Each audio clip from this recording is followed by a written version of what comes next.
নেপালের প্রবেশে বাধা পেয়ে সীমান্তে অবরোধ। খড়িবাড়ির ইন্দো নেপাল সীমান্তের পানি ট্যাঙ্কিতে অবরোধ। অভিযোগ, নেপালের প্রবেশ করতে পারছে না কোনো অটো ও টোটো চালকরা। কাজে পেটের টানে ক্ষোভ প্রকাশ তাদের। নেপাল থেকে আসা 4 চাকার গাড়ি আজকে নেপালের সাধারণ মানুষের ক্ষোভ প্রকাশ করলো অটো ও টোটো চালকরা। জানা গেছে সহজে নেপাল থেকে এই 4 চাকা গাড়ি এদেশে ঢুকে পড়ছে। সীমান্তে ঢুকে ব্যবসাও করছে নেপালের নাগরিকেরা। উল্টো ভারতীয় টোটো অটো চালকদের ঢুকতে বাধা দেওয়া হচ্ছে। এদিন ক্ষোভে ফেটে পড়ার পর এসএসবি ও খড়িবাড়ি থানার পুলিশ ঘটনাস্থলে পৌঁছে পরিস্থিতি নিয়ন্ত্রণে আনে। নেপাল প্রশাসনের সঙ্গে বৈঠক করে সমস্যার সমাধানের আশ্বাস দিয়েছে এসএসবি।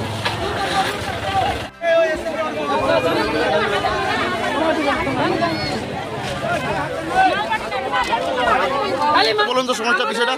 মোটামুটি 10 দিন হয়ে গেল নেপালের সমস্যার জন্য আমাদেরকে টোটো চালাইতে দিচ্ছে না এখানে। আর আমরা টোটোর মধ্যে সব কিছু, আমাদের পরিবার সংসার আমাদের টোটো চালাই চলে। তার জন্য আমরা মানে কি করব, উপায় না পাই আজকে এই রাস্তায় নামে আমরা শুধু যেন মাল যে জিনিসপত্র বেশি বেশি যারা ব্যাপারী ওদেরকে শুধু চালাচ্ছি। আর আমরা কিছু করছি না এখানে। আমরা চাচ্ছি শুধু আমাদের টোটো চালাই দিত। আমরা তো নেপালে যাচ্ছি না, আমরা অর্ধেক কি বিষয়টা নিয়ে আপনারা এই যে বিষয়টা অ্যাকচুয়ালি কি আপনাদেরকে যেতে দেওয়া হচ্ছে না তার জন্য? আমাদেরকে যেতে দেওয়া হচ্ছে না, আমাদেরকে টোটো চালাতে দেওয়া হচ্ছে না এখানে। কি চাচ্ছেন আপনারা? আমরা চাচ্ছি আমাদেরকে চালাইতে দেও, আমরা করে খাই। আমরা এখানে অনেক আছি, লেডিস আছি 7-8 জন, আমাদের কোনো উপায় নাই। আপনি এই টোটো চালক? হ্যাঁ, আমি টোটো চালক। কতজন টোটো চালক রয়েছে এখানে? আমি 3 বছর ধরে টোটো চালাচ্ছি। এখানে টোটাল কত টোটো চালক রয়েছে? এই জায়গায় কত টোটো চালক রয়েছে? 700 টোটো চালক রয়েছে। 700 আর 400 1100 টোটো চালক রয়েছে। আমরা 1100 টোটো চালক যে আমরা এখানে ঘর পরিবার এই সাথে আমাদের চলে। এখন তাহলে আপনারা কোনো মাল যেতে দিচ্ছেন না? না, আমরা ব্যাপারীদেরকে নিয়ে যাচ্ছি না, যারা ঘরের জন্য নিয়ে যাচ্ছে আমাদের পুলিশ প্রশাসনকে ব্যাপারী যারা আচ্ছা যাচ্ছে ওদেরকে শুধু আটকাচ্ছে। যারা ব্যাপারী তাদেরকে মাল নিয়ে যেতে দিচ্ছেন আপনি? যারা বাড়ির জিনিসপত্র নিয়ে যাচ্ছে ওরা যাইতে পারবে, ওদের কোনো আটকানো না। আপনার নাম? আমার নাম সরস্বতী মণ্ডল। আমাদের প্রচুর সমস্যা হয়ে যাচ্ছে। আমরা চলবো কিভাবে বলুন? আমরা তো টোটো, আমাদের টোটো আছে, অটো আছে, আমরা আমাদের বর্ডার পর্যন্ত যাইতে দিতেছে না।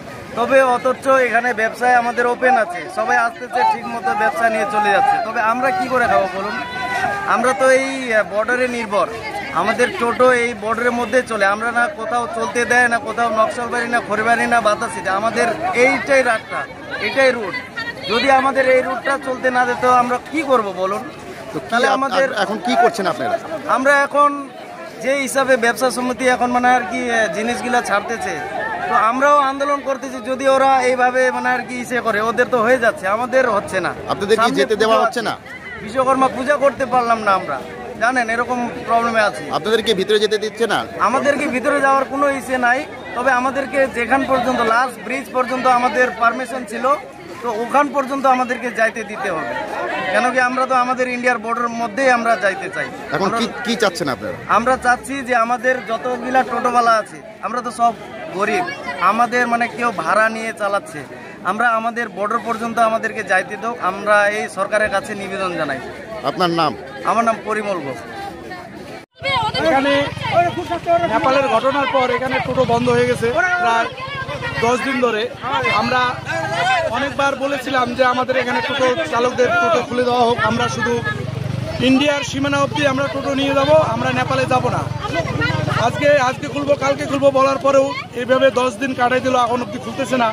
আমাদের পানি ট্যাঙ্কিতে আমাদের টোটোওয়ালারা অসহায় হয়ে গেছে, আমাদের কোনো ইনকাম নাই, আমরা ফ্যামিলি পরিবার ঠিকভাবে চালাতে পারতেছি না। আমরা প্রশাসনকেও বলেছি, এই জায়গার নেতাদেরকেও বলছি, আমাদের জন্য কেউ ভাবতেছে না। বাধ্য হয়ে আমরা এই রাস্তায় নেমেছি যে আমাদের যে কোনো কিছু একটা সমস্যার সমাধান করে দেন আপনারা। কিন্তু এখানকার কেউ আমাদের কথা রাখতেছে না, কেউ কথা শুনতেছে না। বন্ধ যদি করতে হয় তো সম্পূর্ণই বন্ধ হোক বর্ডার। ওই দিক থেকে গাড়ি আসতেছে, 4 চাকা আসতেছে, বাইক আসতেছে, এখান থেকে কোনো গাড়ি যাইতে দিচ্ছে না। আমাদের ওপারে আসতেছে, এরা মাল নিয়ে যাচ্ছে, খাচ্ছে দিব্যি। কিন্তু আমাদের টোটোরা কি অপরাধ করেছে যে আমরা আমাদের এলাকা থেকে আমরা টোটো চালাইতে পারবো না?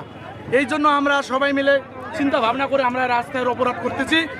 আমাদেরকে এখানকার নেতারা, এই জায়গার এসএসবি, এখানকার নেতা, পুলিশ প্রশাসন সবাই মিলে যেন আমাদের এই সমস্যাটা সমাধান করে দেয়, আমরা এতটুকুই অনুরোধ করতেছি। আমাদের গরিবদেরকে যেভাবে হোক আমাদের ফ্যামিলিকে আমরা যেন পেট বাঁচাইতে পারি, পেট চালাইতে পারি, এই চিন্তা ভাবনা করে যেন ওরা এটা খুলে দেন। নেপাল থেকে যারা আসছে তারা কি মাল নিয়ে যেতে পারছে? আপনারা পাচ্ছেন না? আমরা দেখতেছি নেপাল থেকে ওরা বাইক নিয়ে আসতেছে, বাইকের মধ্যে 2-3টা চালের বস্তা, 2-3টা ব্যাগ, হ্যাঁ 2-3টা ব্যাগ বাইকের মধ্যে নিয়ে ওরা যাচ্ছে। এখন আসতেছে, এখন যদি বাইক যদি বন্ধ করানো হলো, ওরা 2 হাতে 2টা ব্যাগ নিচ্ছে, লেবারদেরকে নিয়ে 100 টাকা 50 টাকা করে হাতে দিয়ে ওরা ব্রিজ পার করে নিচ্ছে। আপনার নাম? আমার নাম রঞ্জিত রায়, আমি এই জায়গার এক টোটো চালক। হ্যাঁ, ক্যাম্পে গেছিলাম, অফিসারের সঙ্গে কথা বললাম। অফিসার বললো যে আমাদেরকে ভানসারে সুচারু ওদের ভানসার স্টার্ট হয় না, ওদের এইভাবে ইনফরমেশন আসছিল। আমাদের তো ভানসারের সঙ্গে কোনো মতলব নাই, আমাদেরকে যে আমাদের ইন্ডিয়া বর্ডার অবধি আমাদেরকে যাইতে দুঃখ। এখন পূজাও আসতেছে, আমাদের টোটো ভাইওয়ালারা খুব অসুবিধায় আছে। আমরা চাই যে আমাদের বর্ডার অবধি দিক, ওদের কি হবে না হবে ওইগুলো আমার দেখার দায়িত্ব না। ওরা বলতেছে ভানসার সুচারু হইলে তারপরে এখান থেকে ছাড়তে এদেরকে অর্ডার দিচ্ছে ভানসার। তো ভানসারের সঙ্গে আমার প্যাসেঞ্জার যাবে এখান থেকে, ভানসারের সঙ্গে তো কোনো লেনা মতলব নাই।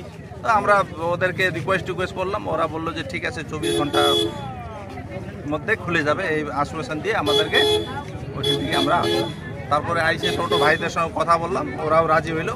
24 ঘন্টা আমরা দেখবো, 24 ঘন্টা পিছনে তারপরে কি হবে, কিভাবে আন্দোলন করতে হবে, এর থেকে আরো বড় করে আন্দোলন করতে হবে, তারপরে আমরা করার জন্য রেডি আছি। আপনার নাম?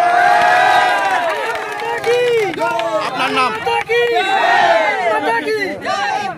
আপনার নাম? আমার নাম নেক খান, মাইনরিটি ব্লক প্রেসিডেন্ট টিএমসি।